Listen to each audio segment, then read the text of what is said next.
एक great study India में आप सभी का स्वागत है। आज हम अपनी श्रृंखला को आगे बढ़ाते हुए लेके आए हैं मल्टीपल चॉइस क्वेश्चन। चलते हैं हम अपने प्रश्नों की तरफ। अफीम पैपेबर ओमनीफेरस है। अफीम पैपेबर ओमनीफेरस है। ऑप्शन ए अलंकृत पौधा, ऑप्शन बी सुगंधीय पौधा, ऑप्शन सी औषधीय पौधा और ऑप्शन डी इनमें से कोई नहीं। तो अफीम जो है वो कैसा पौधा है, उसका क्या गुण है, उसके बारे में बात करते हैं। तो अलंकृत पौधा ये ऑर्नामेंटल है नहीं और सुगंधीय पौधा भी नहीं है।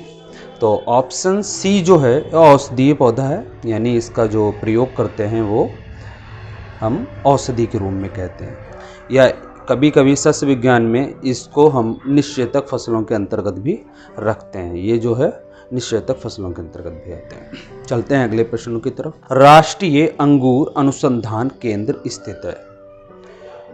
Option A Pune, option B Ajmer, option C Nagpur, option D Solapur. तो जो राष्ट्रीय अंगूर अनुसंधान केंद्र स्थित है वो ऑप्शन ए सही होगा, पुणे। पुणे में अंगूर का राष्ट्रीय अनुसंधान केंद्र स्थित है। चलते हैं अगले प्रश्न की तरफ। जूट में रेशा कहाँ से प्राप्त होता है? ऑप्शन ए फ्लोएम से, option B xylem, option C जड़ों, ऑप्शन डी ए एवं बी दोनों। तो जूट में जो रेशा प्राप्त होता है वो हमारा ऑप्शन बी जाइलम से प्राप्त होता है, क्योंकि पौधे का सबसे बाहरी जो तने का सबसे बाहरी पार्ट होता है, जिसको हम लोग ऊपर से हटा देते हैं, छाल टाइप से जो दिखता है, या जिसको हम लोकल भाषा में छाल भी कह देते हैं, वो जाइलम होता है और उसी से जो है जूट का रेशा प्राप्त होता है। चलते हैं अगले प्रश्न की तरफ। पौधों में पानी की कमी से कौन सा हार्मोन्स की अधिकता हो जाती है? यानी कि पौधे में यदि किसी फसल में पानी की कमी है तो उसके अंदर कौन से हार्मोन्स की अधिकता हो जाएगी? Option A ethylene, option B cytokinin, option C gibberellic acid और ऑप्शन डी ABA। तो देखिए ऑप्शन जो डी दे रखा है ABA, ये होता है इंडोल ब्यूटारिक एसिड। तो इंडोल ब्यूटारिक एसिड यानी हमारा ऑप्शन जो डी है वो सही होगा। ABA की वजह से जो होता है पानी की कमी से पौधों में ये चीज़ें हो जाती है, या इसको इस ABA को ही हम कहते हैं स्ट्रेस हार्मोन्स भी कहते हैं, या कभी कभी तनाव हार्मोन्स भी कहते हैं। अगर प्रश्न आता है कि तनाव हार्मोन के नाम से जाना जाता है तब भी हमारा ABA इंडोल ब्यूटारिक एसिड ही रहेगा। चलते हैं अगले प्रश्न की तरफ। आम्रपाली प्रजाति है। ऑप्शन ए संतरा, ऑप्शन बी आम, ऑप्शन सी सेब, ऑप्शन डी अमरूद। तो आम्रपाली जो प्रजाति है वो हमारी आम की प्रजाति है, तो हमारा ऑप्शन बी सही होगा, आम। चलते हैं अगले प्रश्न की तरफ। गांठ गोभी की प्रति हेक्टेयर बीज दर है। गांठ गोभी की प्रति हेक्टेयर बीज दर है। तो देखिए गांठ गोभी को नोल खोल के नाम से भी जाना जाता है, और ये जो होता है इसका वानस्पतिक नाम होता है ब्रेसिका ओलेरेसिया के नाम से जाना जाता है, या जंगली गोभी यानी जंगली जो पत्ता गोभी के टाइप से। तो उसका जो बीज दर पूछा गया है कि उसमें बीज दर कितनी होती है। तो जैसा कि आप फोटो में देख पा रहे हैं, पहले तो ये देखिएगा, ये होती है आपकी गांठ गोभी, जिसको नोलखोल या ब्रेसिका ओलेरेसिया, जंगली गोभी आदि नामों से भी जाना जाता है। तो उसकी बीज दर आपको बतानी कि 1 हेक्टेयर में गांठ गोभी लगाने के लिए हमें कितने बीज की आवश्यकता होगी। तो ऑप्शन ए 1 से 1.5 किलोग्राम, ऑप्शन बी 400 से 600 ग्राम, ऑप्शन सी 800 से 900 ग्राम और ऑप्शन डी 2 से 3 किलो। तो गांठ गोभी की जो बीज दर रहेगी प्रति हेक्टेयर वो हमारा ऑप्शन ए सही है। 1 से 1.5 किलोग्राम जो बीज है वो गांठ गोभी 1 हेक्टेयर के लिए प्राप्त होती है। चलते हैं हम अगले प्रश्न की तरफ। परिपक्व गन्ने में होता है। परिपक्व गन्ने में होता है यानी मैच्योर कैन में क्या अधिक पाया जाता है? ऑप्शन ए अधिक ग्लूकोज, ऑप्शन बी अधिक सुक्रोज, ऑप्शन सी अधिक फ्रक्टोज और ऑप्शन डी अधिक लैक्टोज। तो देखिए जो अधिक लैक्टोज होता है, लैक्टोज शर्करा तो पाई नहीं जाती, कि वो लैक्टोज जो होता है वो आपका मिल्क में होता है। ऑप्शन सी की बात करेंगे फ्रैक्टोज, फ्रैक्टोज जो होता है फ्रूट शुगर्स होती है। और जो ऑप्शन बी बचता है अधिक सुक्रोज, तो गन्ने में जो होता है वो अधिक सुक्रोज होता है। और अगर ग्लूकोज की बात करें तो ग्लूकोज जो अपरिपक्व गन्ना होता है उसके जमाव के लिए उत्तरदायी होता है।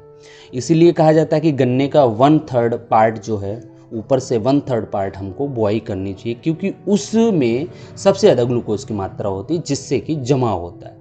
तो गन्ने में हमें किस लिए चाहिए, तो सुक्रोज चाहिए होता है, चीनी के लिए चाहिए होता है। तो गन्ने में सर्वाधिक जो हमारा ऑप्शन जाएगा बी जाएगा, अधिक सुक्रोज। गेहूं में बौनेपन के लिए उत्तरदायी जीन है। गेहूं में बौनेपन के लिए उत्तरदायी जीन है। ऑप्शन ए डीजीऊजीन, option B opaque 2, option C RIP23A, option D Norin 10। तो देखिए, गेहूं में जो बौनेपन यानी डॉर्फ वैरायटी बनाने के लिए जो जीन का प्रयोग किया जाता है या जो जीन उत्तरदायी होता है वो होता है ऑप्शन डी नॉरिन 10। डीजीऊजीन की बात करें, ये धान में बौनेपन के लिए उत्तरदायी होता है। और OPEC2 की बात करें, ये मक्के में बौनेपन के लिए उत्तरदायी होता है। और RIP23A की बात की जाए तो ये बाजरे में बौनेपन के लिए उत्तरदायी होता है। तो गेहूं में जो उत्तरदायी जीन होगा बौनेपन के लिए वो नॉरिन 10 होगा। ऑप्शन डी हमारा ठीक है। चलते हैं अगले प्रश्न की तरफ। गेहूं का फल कहलाता है। Option A caryopsis, option B capsule या बाल, ऑप्शन सी पोड या लोमेंटम, ऑप्शन डी सिल्कुआ। तो गेहूं का जो फल कहलाता है वो कैरियोप्सिस कहलाता है। जितनी भी खाद्यान्न वाली फसलें हैं वो उसके जो फल हैं वो कैरियोप्सिस टाइप के फ्रूट कहलाते हैं, फल कहलाते हैं। और जो कैप्सूल या बाल जो कहलाता है वो कपास के जो फल होता है वो कैरियोप्सिस या बाल कहलाता है। पोड या लोमेंटम जो कहलाता है वो मूंगफली का जो फल होता है वो पोड या लोमेंटम कहलाता है। और सिल्कुआ जो है, सरसों के फल को सिल्कुआ कहा जाता है। तो गेहूं का जो फल कहलाता है वो कैरियोप्सिस, हमारा ऑप्शन ए ठीक होगा। चलते हैं अगले प्रश्न की तरफ। गन्ने का पुष्पक्रम कहलाता है। गन्ने का पुष्पक्रम कहलाता है यानी गन्ने का जो फ्लावर होता है वो क्या कहलाता है। तो option A capitulum, option B रेशम या सिल्क, ऑप्शन सी स्पाइक और ऑप्शन डी एरो। तो देखिए, अगर ऑप्शन ए की बात करें, जो कैपिटुलम होता है वो सूरजमुखी का पुष्पक्रम होता है, उसको कैपिटुलम कहते हैं। रेशम या सिल्क की बात की जाए ऑप्शन बी की तो ये मक्का का पुष्पक्रम होता है। और ऑप्शन सी स्पाइक की बात की जाए तो इसका जो स्पाइक टाइप का जो पुष्पक्रम होता है वो खाद्यान्न फसलों में होता है। तो गन्ने का जो पुष्पक्रम कहलाएगा वो ऑप्शन डी एरो कहलाएगा। और गन्ने के पुष्पक्रम निकलने की जो प्रक्रिया कहलाती है वो एरोइंग कहलाती है। तो गन्ने का जो पुष्पक्रम होगा ऑप्शन डी हमारा एरो होगा। चलते हैं अगले प्रश्न पर। डिवलिंग विधि है। डिवलिंग विधि है ऑप्शन ए बीज बोने की, ऑप्शन बी समतलीकरण की, ऑप्शन ए कटाई की, ऑप्शन सी कटाई की, ऑप्शन डी खेत जोतने की। तो सबसे पहले डिवलिंग देखिए, जैसा कि आप ये देख पा रहे हो ये डिवलर है और इसमें ये मॉडर्न टाइप का डिवलर है। तो इससे क्या होता है कि जो अनाज के बड़े दाने होते हैं उनको डिस्टेंस मेंटेन करने के लिए, plant to plant distance maintain करने के लिए एक दूरी निश्चित होती है। उसी आधार पर इससे क्या होता है कि ज़मीन के अंदर सुराख बन जाते हैं जितनी डिस्टेंस पे हमको, जितनी गहराई में हमको बीज लगाना है। तो उसमें बाद में ये बड़े वाले जो बीज होते हैं उनको लगा दिया जाता है।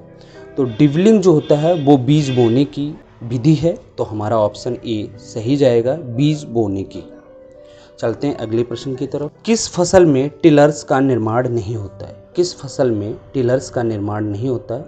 ऑप्शन ए जौ, ऑप्शन बी गेहूं, ऑप्शन सी मक्का, ऑप्शन डी गन्ना। तो जो ऐसी फसल बतानी है जिसमें कल्ले नहीं निकलते हैं, कल्ले नहीं बनते हैं। तो ऑप्शन सी जो है हमारा मक्का वो सही होगा, क्योंकि इसमें कल्ले नहीं बनते। जैसा कि आप फोटो देख पा रहे हो, ये जो है इसका मेन तना है और साइड में जो निकला हुआ है कल्ला, उसको क्या कहते हैं, टिलर्स कहते हैं। टिलर्स नहीं बनते मक्के की फसल में। चलते हैं अगले प्रश्न की तरफ। अंकुरित दालों में कौन सी विटामिन अधिक होती है। अंकुरित जो दालें होती हैं, जमा देते हैं, अंकुरण हो जाता है उसमें, तो उसमें कौन सी विटामिन अधिक पाई जाती है। Option A vitamin D, option B vitamin C, option C vitamin B और ऑप्शन डी विटामिन ए। तो जो अंकुरित दालों में सबसे अधिक विटामिन ज़्यादा पाई जाती है वो विटामिन सी पाई जाती है, सही होगा।